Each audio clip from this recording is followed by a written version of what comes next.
Next, we'll hear from Imam Johari Abdul Malik. He's with Dar Al-Hijrah Mosque in Falls Church, Virginia, and also with the MANA Department of Government Affairs. Good afternoon. I'm Imam Johari Abdul Malik. I am A-M-J-O-H-A-R-I. Abdul Malik, A-B-D-U-L-M-A-L-I-K. I serve as the Director of Outreach for the Dar Al-Hijrah, D-A-R-A-L-H-I-J-R-A-H, Islamic Center in Falls Church, Virginia. And I'm representing the Muslim Alliance in North America, MANA, in their government affairs work. On behalf of our community, we would like to express the issues and concerns that we have after a very heated and controversial election season.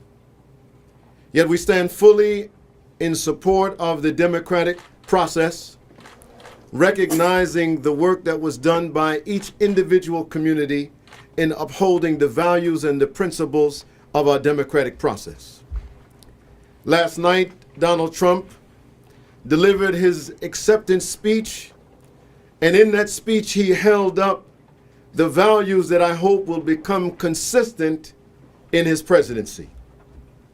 That is the commitment that we will move forward together as one nation, a call for national unity, a commitment to rebuild the social fabric and cohesion of America, and to stand for the civil rights and the civil liberties of everyone.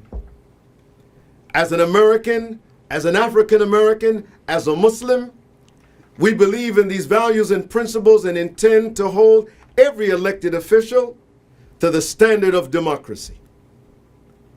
I'd like to say, by way of a commentary, that while we have been concerned as Muslims and Asians and blacks, Hispanics, about the condition of opportunity for our communities, I feel that perhaps we have left behind the issues and concerns of middle America and poor and working class white families who feel that they have been left out of the great opportunity that has been provided economically in America in the last few decades.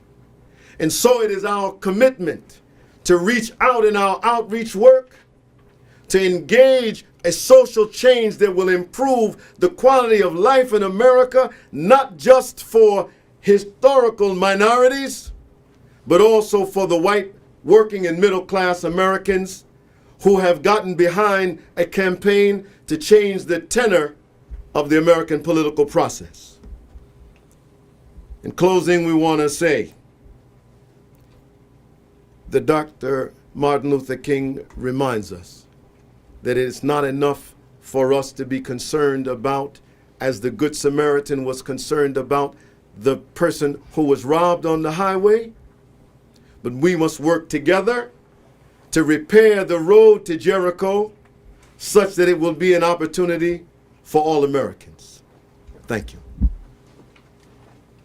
And finally, we'll hear from Colin Christopher, Deputy Director of Government Affairs at Dar Al-Hijrah Mosque in Falls Church, Virginia, who will describe some of the political mobilization efforts of the Muslim community.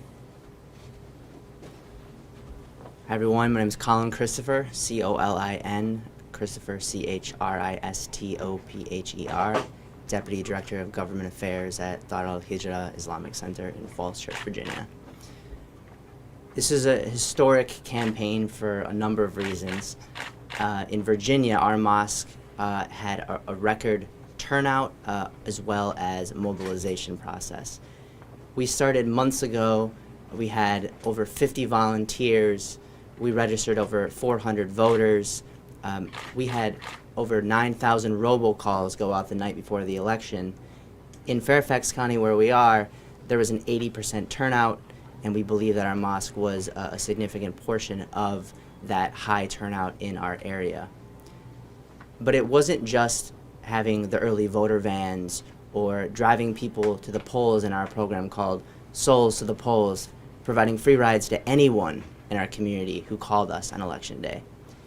There's a sense that the Muslim community is not engaged just in this election, but that the Muslim community understands its place in society moving forward. It has historically, but will continue to do so in larger numbers. We saw youth as small as 10 years old staying 5 hours in our mosque to make phone calls, telling our community about how important it was to get out and vote. We saw 80-year-olds who'd never voted before getting involved and wanting more. We saw other people who wanted to run for election at the local level, whether it's school board or in the county in Fairfax as well. And we expect this to continue. This election in Virginia was a success for our community as well as many other mosques. And we're hopeful that this is not an anomaly, but that this is going to become the norm for our community moving forward.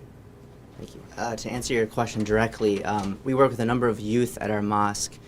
Just some context, the very area where we live is one of the most diverse in the entire nation. Over 90 languages are spoken within a few mile radius of our mosque. And within that context, we have 6-year-old girls being called ISIS, having their hijab torn off, eating lunch in the bathroom by themselves, and worse. This was before last night. So we are terrified of the bold and brazen attitudes that this morning we heard from parents and students in the hallways of classrooms in our communities about what is going to happen moving forward. And it is incumbent upon our leadership, political, social, community leaders, interfaith community that has stood behind us to speak up and out against this kind of inappropriate behavior. Politics is politics and bigotry is bigotry, and those two need to be separated. Just to echo your comment, the mosque received an email this morning from one of our neighbors saying, "I can only imagine how disappointed and probably fearful members of your faith must be feeling this morning. I had to write to say that my family and our friends will always welcome you in America, and we'll fight to protect everyone's right to worship.